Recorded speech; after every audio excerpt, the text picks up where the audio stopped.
Before I begin, though, speaking of health, you all have been reading and hearing about the hurricane and Hurricane Ian and its impact it's going to have on our fellow Americans down in Florida. Yesterday, I spoke with Governor DeSantis for some time. My team has been in constant contact with him from the very beginning. And the mayors of Tampa, St. Pete's, and Clearwater. And my message has been absolutely clear, is that that we are on the alert and in action. We've approved every request Florida has made for temporary assistance, emergency assistance, long-term assistance that I've received. We discussed what we've done to prepare for the hurricane. That includes dispatching hundreds of FEMA personnel and activating thousands of National Guard members. I've also developed a search and rescue team and deployed them to multiple federal agencies, and they're already on the ground and ready to help as we speak. FEMA prepositioned literally millions of liters of water, millions of meals, and hundreds of generators. We've scheduled everything we can possibly do, we think, and so do the mayors and governor, that we've had put up shelters, they're ready. We're not sure exactly where it's going to hit, but we're getting pretty clear exactly where it's going to hit. I made it clear to the governor and the mayors that the federal government is ready to help in every single way possible. And I want to repeat what I said yesterday to the people of Florida. The storm is incredibly dangerous, to state the obvious. It's life-threatening. You should obey all warnings and directions from emergency officials. Don't take anything for granted. Use their judgment, not yours. Evacuate when ordered. Be prepared. Storm warnings are real, the evacuation notices are real, the danger is real, and when the storm passes, the federal government's going to be there to help you recover. We'll be there to help you clean up and rebuild, to help you get Florida get moving again. And we'll be there at every step of the way. That's my absolute commitment to the people of the state of Florida.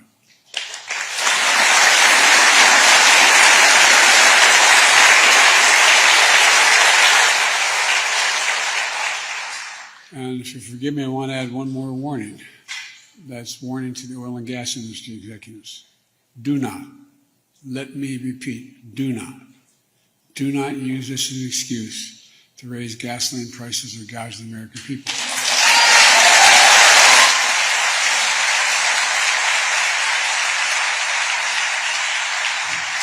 The price of oil has stayed relatively low. It kept going down. The price of gas should be going down as well. My experts inform me the production of only about 190,000 barrels a day has been impacted by the storm thus far.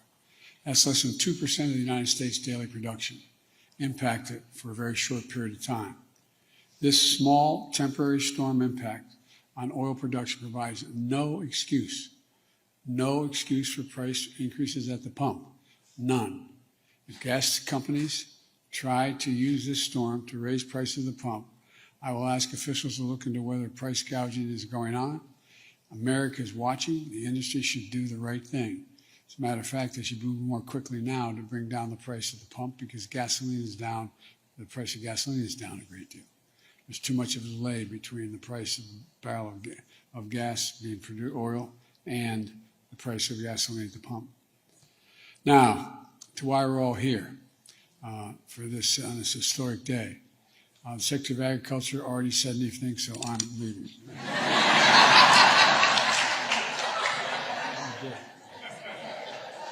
So I apologize you for any repetition that may occur here.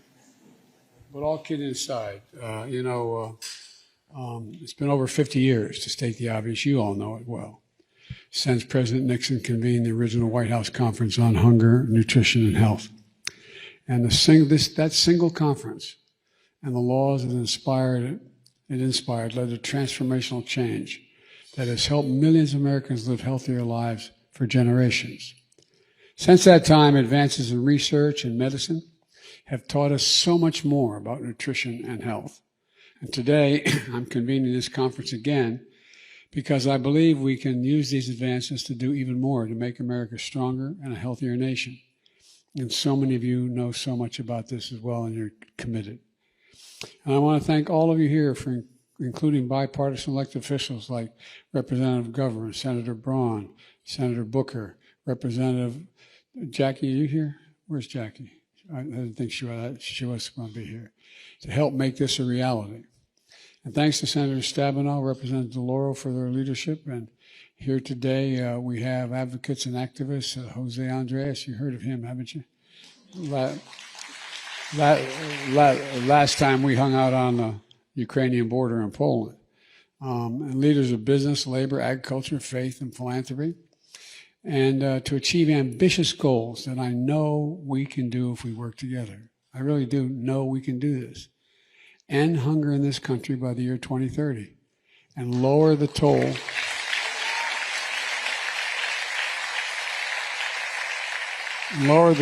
that diet-related diseases takes on for too many Americans. This goal is within our reach. Just look at how far we've come on child poverty. 30 years ago, as was referenced, 1 in 4 children live below the poverty line. Today, 1 in 20 live below the poverty line. So I know we can tackle hunger as well. And I've released a national strategy to meet that bold goal. The strategy that has three key principles. First, help more Americans. Say this again, help more Americans access the food that will keep their families nourished and healthy. A lot of food deserts out there. Second, give folks the option and information they need to make healthy dietary choices. Thirdly, help more Americans be physically active. People want to be. Lots of times there's no places to go to be active from where they live. The good news is that we've already been laying a strong foundation for this work. Soon after I came to office, I signed what was called the American Rescue Plan into law. It helped put food on the table and keep a roof over the heads of millions of American families, and helped our economy create nearly 10 million new jobs, most jobs created in that time frame in American history. We kept the key price of the piece of the American Rescue Plan is the expanded child tax credit. Where is she? The gentlewoman from Connecticut, I see. Overwhelmingly, working families use the child tax credit to buy food and other basic needs for their families. And it helped cut child poverty by nearly 50% in the United States. 50%.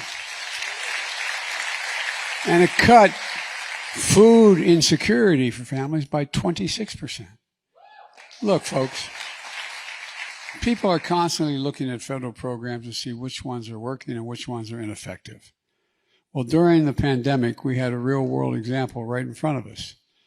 The expanded child tax credit is one of the most effective programs we've ever seen.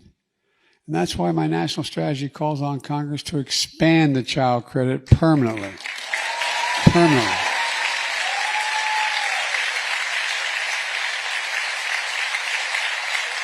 You got to do it. We tried. We couldn't get it done the first time. We'll get it done this time.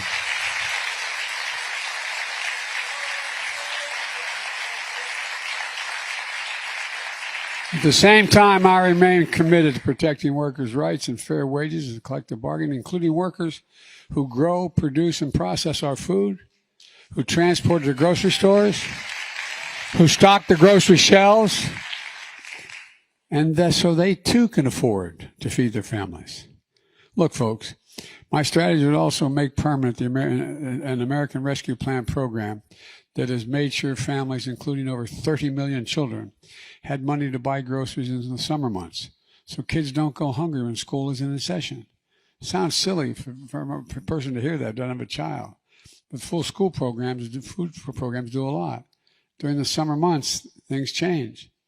For the next 10 years, my plan, as was already referenced, would make at least 9 million more children eligible for free school meals, a major first step for free meals for every single student. And we're also supporting schools so they can cook more meals from scratch, purchase more food from local farmers and ranchers. And this will mean kids will have healthier meals and will strengthen rural economies at the same time. You heard from Secretary Vilsack. Senator, excuse me, I voted you. All kidding aside, he's doing a hell of a job. Earlier, I not only thank him for leading on this issue, he knows a great deal about it and he cares passionately about this issue. The national strategy recognizes the critical role that nutrition plays in our health and our healthcare system, and it acknowledges that we have to give families the tools to keep them healthy.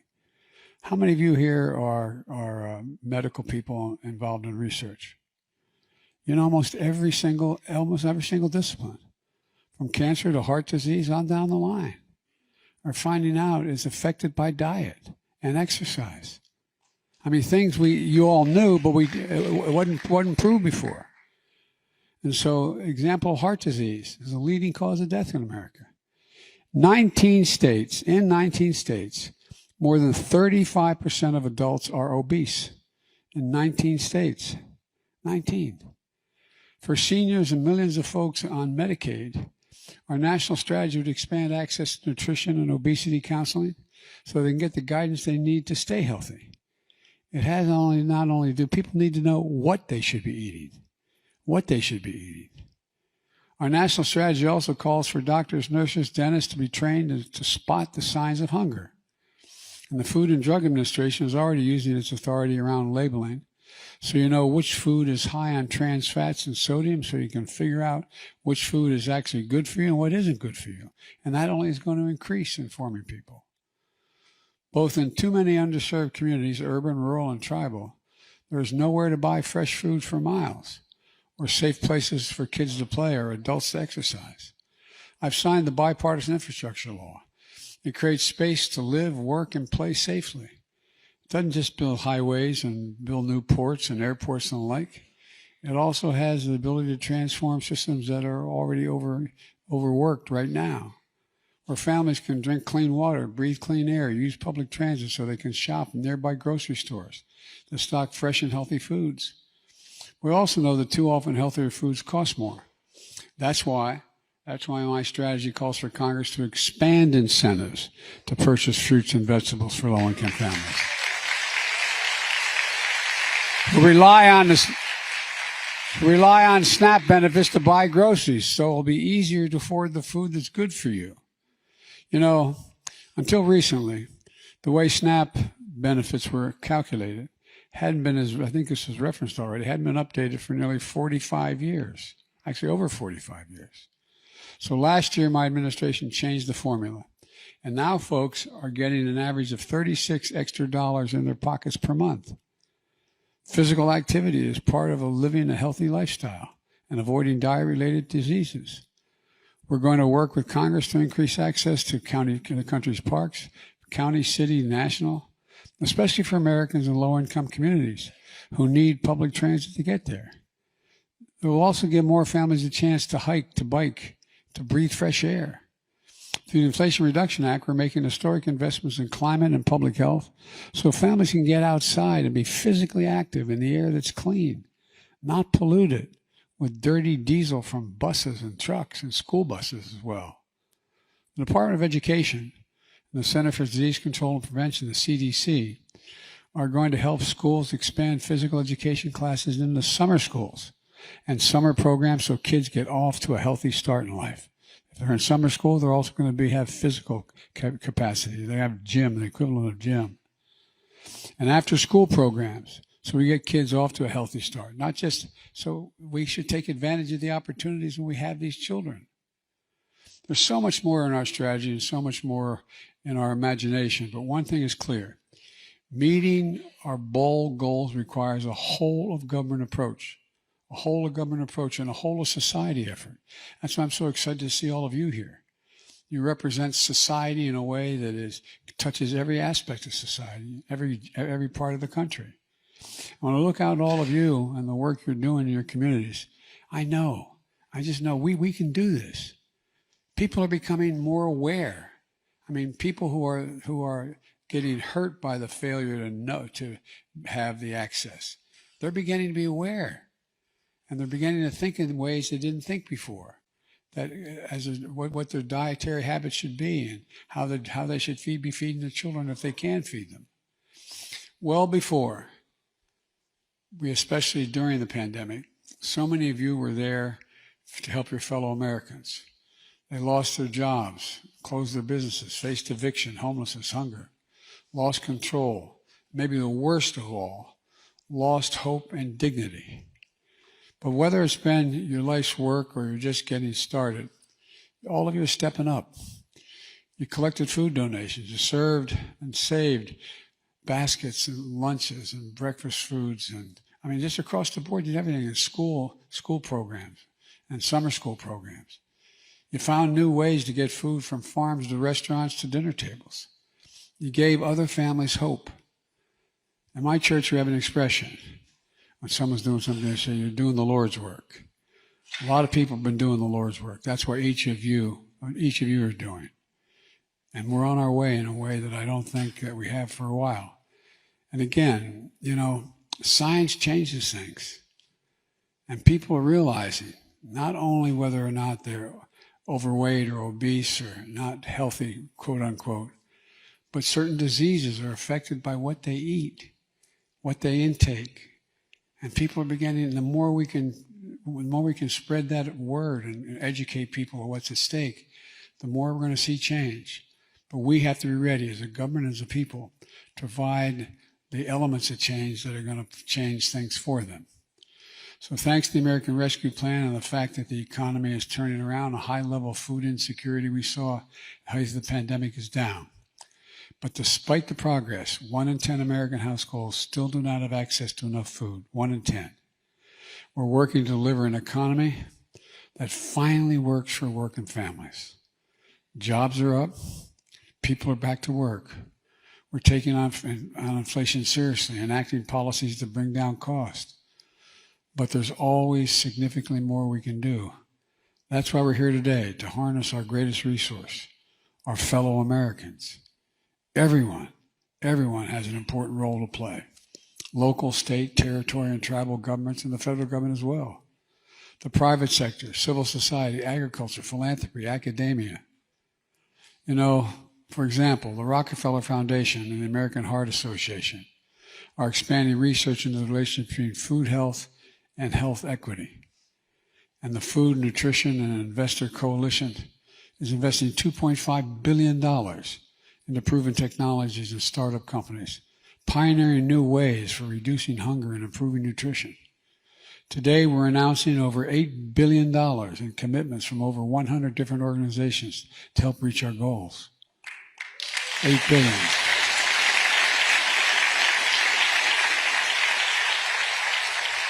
And I also firmly believe the work ahead should be bipartisan. There shouldn't be anything partisan about any of this.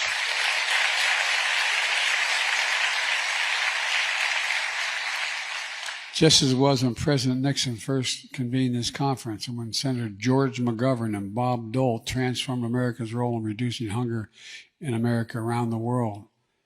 And this work on hunger, nutrition, and physical health is critical to addressing our mental health and wellness as well, which is a key pillar to my unity agenda that I call for in my State of the Union address. Again, bipartisan. This is something that we should be all rallying the whole country to work on together. And thinking internationally, global inflation and Putin's war in Ukraine have sparked global food crisis. So just last week at the United Nations, I talked about commitments we were making to tackle food insecurity worldwide. Because in every country in the world, in every state in this country, no matter what else divides us, if a parent cannot feed a child, there's nothing else that matters to that parent. If you look at your child and you can't feed your child, what the hell else matters? I really mean it. Worldwide. So folks, let me close with this. I believe America, and you're tired of hearing me say it, I'm sure, is at an inflection point. It happens every 6 or 8 generations where so much changes in the world that everything that comes after it is different than it was before. You've also heard me talk about the need for us to restore the soul of America. All I'm talking about is just restore a state of decency, treating people with respect, treating people in a way that you'd expect you want to be treated. And by the way, Some of you have been around long enough to remember we used to be that way in politics. We fought like hell. No, I'm serious. We fought like hell. But ultimately, the vast majority were decent. One of my best friends is a guy who was like a brother I always fought with. We shouted at each other on the floor of the Senate and then go have lunch together. His name was John McCain. The point is, every senator can acknowledge that. This should be an organizing element of how we start to talk to one another again, dealing with food insecurity. The task before it of this conference is the important work of fellows in meeting this inflection point by nourishing the soul of America. In America, no child should go to bed hungry. No parent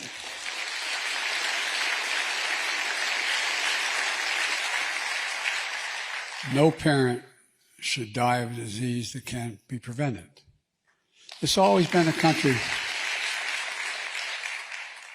at our best, when we're at our best, we think big.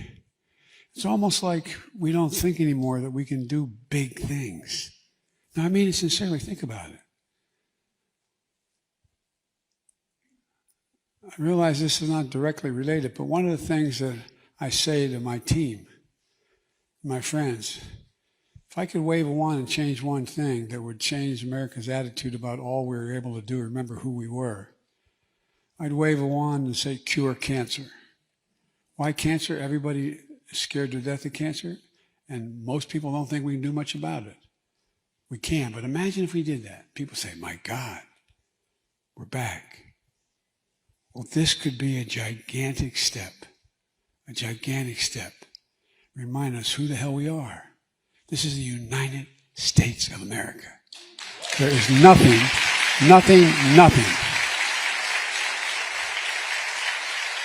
I really mean it. There's nothing beyond our capacity when we work together. So let's work together. God bless you all, and may God protect our troops. Thank you.